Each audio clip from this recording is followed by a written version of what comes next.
NCP Stories Time. ஒரு சமயம் அழகாப்பூர் காட்டுல வாழ்ந்த சுஜின்ற பறவை தனக்கு சொந்தமான ஒரு இடத்துல ரோஜா செடிகளை பயிரிட்டு இருந்துச்சு. அந்த ரோஜா செடிகள்ல நிறைய வண்ண வண்ண ரோஜா பூக்கள் பூத்திருந்துச்சு. சுஜி அந்த ரோஜா செடிகளை ரொம்ப நல்லா பராமரிச்சது. அதனால சுஜிக்கு நிறைய பூக்களும் கிடைச்சது.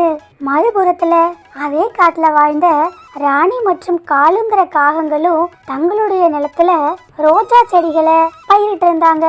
அவங்களும் அந்த ரோஜா செடிகளை ரொம்ப நல்லாவே பராமரிச்சாங்க. அதனால அவங்களுக்கும் நிறைய வண்ண வண்ண ரோஜா பூக்கள் கிடைச்சது. இப்படி சுஜியும் அந்த காகங்களும் தங்களுடைய தோட்டத்துல இருக்கிற ரோஜா பூக்களை ஒரு வியாபாரி கிட்ட கொடுப்பாங்க.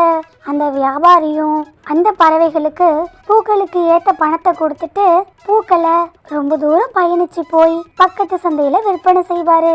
அதன் மூலம் அந்த வியாபாரிக்கு நிறைய லாபமும் கிடைச்சது. இப்படியே நாட்கள் நகர்ந்துச்சு. தினமும் சுஜி தன்னுடைய ரோஜா தோட்டத்துல இருந்து நிறைய ரோஜா பூக்களை பறிச்சு வியாபாரி கிட்ட கொடுத்து நிறைய லாபம் அடைஞ்சது. மறுபுறத்துல அந்த காகங்களும் தங்களுடைய ரோஜா தோட்டத்துல இருந்து நிறைய ரோஜா பூக்களை பறிச்சு வியாபாரிகிட்ட கொடுத்து அதன் மூலம் அவங்களும் நிறைய லாபம் அடைஞ்சாங்க. இப்படியே நாட்கள் ஓட ஆரம்பிச்சது.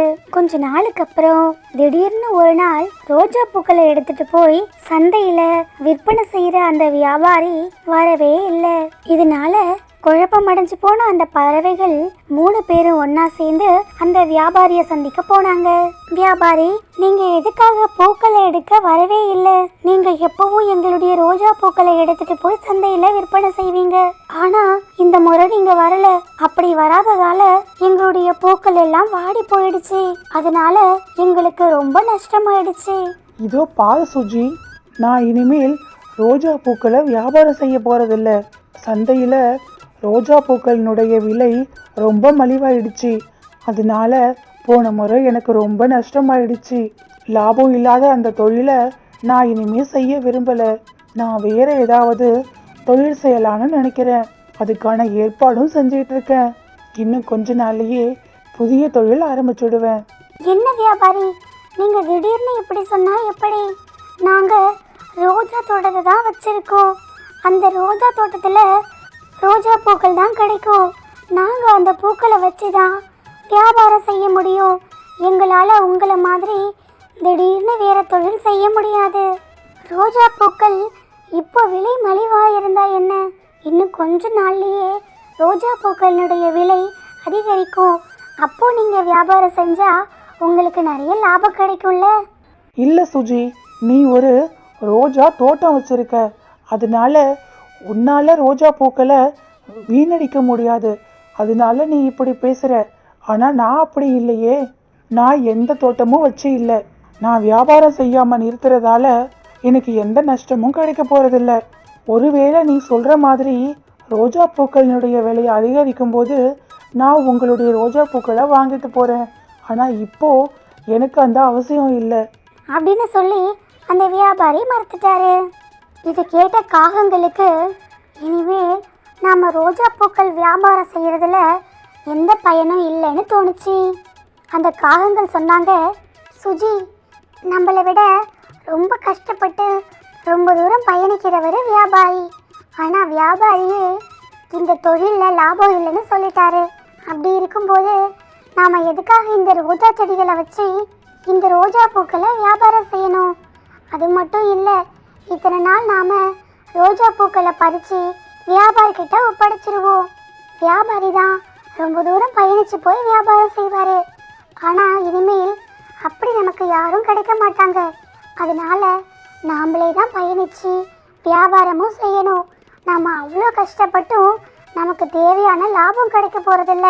வியாபாரி சொன்னதை கேட்டல்ல, நஷ்டம்தான் ஆகும். அதனால இந்த செடிகள் அப்படியே போகட்டும், விட்டுட்டு நம்ம வேற ஏதாவது வேலை பார்க்கலாம் அப்படின்னு சொன்னிச்சு ராணிக்காகும். ஆனால் சுஜியால் இதை ஏற்றுக்க முடியல. என்ன சொல்கிறீங்க ராணி அக்கா? நம்மளுடைய செடிகளை நாம் நம்முடைய உறவுகளாக நினச்சி பாதுகாத்தோம். இப்போ திடீர்னு அவங்கள விட்டுட்டு வேற தொழில் பண்ண சொன்னால் எப்படி? அது மட்டும் இல்லாமல் நாம நம்ம செடிகளை கவனிக்காம விட்டுட்டா நம்மளுடைய செடிகள் எல்லாம் இறந்து போயிடும். அதனால என்னால முடியாது. லாபமோ நஷ்டமோ நான் நிச்சயமா இந்த தொழிலை செஞ்சுதான் ஆவேன். சரி சரி, உன்னை என்னால் திருத்த முடியாது, நீ எப்படியோ போ. ஆனால் நாங்கள் இனிமேல் அந்த ரோஜா செடிகளை கண்டுக்க கூட போகிறதில்ல. அந்த ரோஜா செடிகள் எப்படியோ போகட்டும், நாங்கள் வேறு ஏதாவது வேலை செஞ்சு எங்களுடைய வாழ்க்கையை பார்த்துக்கிறோம். ராணி அக்கா, நீங்கள் அப்படி உங்களுடைய செடிகளை கவனிக்காமல் விட்டுட்டா உங்களுடைய செடிகள் இறந்து போயிடும். அது ரொம்ப பாவம் இல்லையா? அதுக்கு என்ன பண்ண சொல்கிற சுஜி? லாபம் இல்லாத அந்த செடிகளை வச்சு நாங்கள் என்ன பண்ண முடியும்? சரி ராணி அக்கா, நான் இனிமேல் அந்த வியாபாரி செஞ்ச வேலையை நானே செய்கிறேன். நீங்கள் உங்களுடைய தோட்டத்தில் இருந்து ரோஜா பூக்களை பறித்து என்கிட்ட ஒப்படைச்சிருங்க. நான் அதுக்கான பணத்தை உங்களுக்கு கொடுத்துட்றேன். நானே சந்தைக்கு எடுத்துகிட்டு போய் அந்த ரோஜா பூக்களை விற்பனையும் செஞ்சுக்கிறேன். என்ன பேசுகிற? வியாபாரி லாபம் கிடைக்கலன்னு சொன்னது உன் காதில் விழலையா? பரவாயில்லை, எனக்கு லாபமே இல்லைனாலும் பரவாயில்லை. தொழிலில் லாபமும் நஷ்டமும் மாறி மாறி வர்றது வழக்கம்தான். லாபம் வரும்போது நம்ம எந்த அளவுக்கு சந்தோஷப்படுறோமோ, நஷ்டம் வரும்போதும் நாம் கொஞ்சம் அனுசரித்து தான் போகணும். அதனால நஷ்டமானாலும் பரவாயில்லை, நான் ரோஜா பூக்களை வாங்கிக்கிறேன். தயவு செஞ்சு நீங்கள் அந்த ரோஜா செடிகளை நல்லபடியாக கவனிங்க அப்படின்னு சொல்லிடுச்சு சுஜி. அதிலிருந்து சுஜி தினமும் தன்னுடைய தோட்டத்தில் இருந்து தனக்கு கிடைச்ச ரோஜா பூக்களை பறிச்சுக்கிட்டு அந்த காகங்களுடைய ரோஜா பூக்களையும் விலை கொடுத்து வாங்கிக்கிட்டு ரொம்ப தூரம் பயணித்து பக்கத்து சந்தைக்கு எடுத்துகிட்டு போணுச்சு. அப்புறம் அங்கே சுஜி ரோஜா பூக்களை வியாபாரம் செஞ்சது. சுஜிக்கு பெரிய அளவில் எந்த லாபமும் கிடைக்கலனாலும் சுஜியால் அந்த தொழிலை விட முடியல. சுஜி முன் வச்ச காலை பின் வைக்கவே இல்லை. இப்படியே சில நாட்கள் நகர ஆரம்பிச்சது. சில நாட்களுக்கு அப்புறம் ரோஜா பூக்களினுடைய விலை யாருமே எதிர்பார்க்காத அளவுக்கு அதிகரிச்சிடுச்சு. அப்போது சுஜிக்கு நிறைய லாபமும் கிடைச்சது. அந்த லாபத்தை வச்சு சுஜி ஒரு பெரிய வீடும் வாங்கினுச்சு. அப்புறம் சுஜி ரொம்ப சந்தோஷமாக வாழ ஆரம்பிச்சது. ஆனால் எந்த முயற்சியும் செய்யாத அந்த காகங்கள் ஏழ்மையாகவே தங்களுடைய வாழ்க்கையை நடத்தினாங்க. நண்பர்களே, இந்த கதையிலிருந்து நாம் தெரிஞ்சுக்கிறது என்னன்னா, நாம் ஒரு விஷயத்துக்காக முயற்சி செய்யும்போது நமக்கு தோல்வி கிடைச்ச உடனே அந்த தோல்வியை பார்த்து நாம் துவண்டு போயிடக்கூடாது. உடனே நாம் பின்வாங்காமல் தொடர்ந்து நம்மளுடைய முயற்சியை செஞ்சுக்கிட்டே இருக்கணும். அப்படி நம்ம முயற்சி செய்யும்போது நமக்கு நிச்சயமாக வெற்றி கிடைக்கும். நண்பர்களே, இது சப்ஸ்கிரைபர் விருப்பத்திற்கான நேரம். Hi Bose Priya, hi Chitra, hi Sumathi.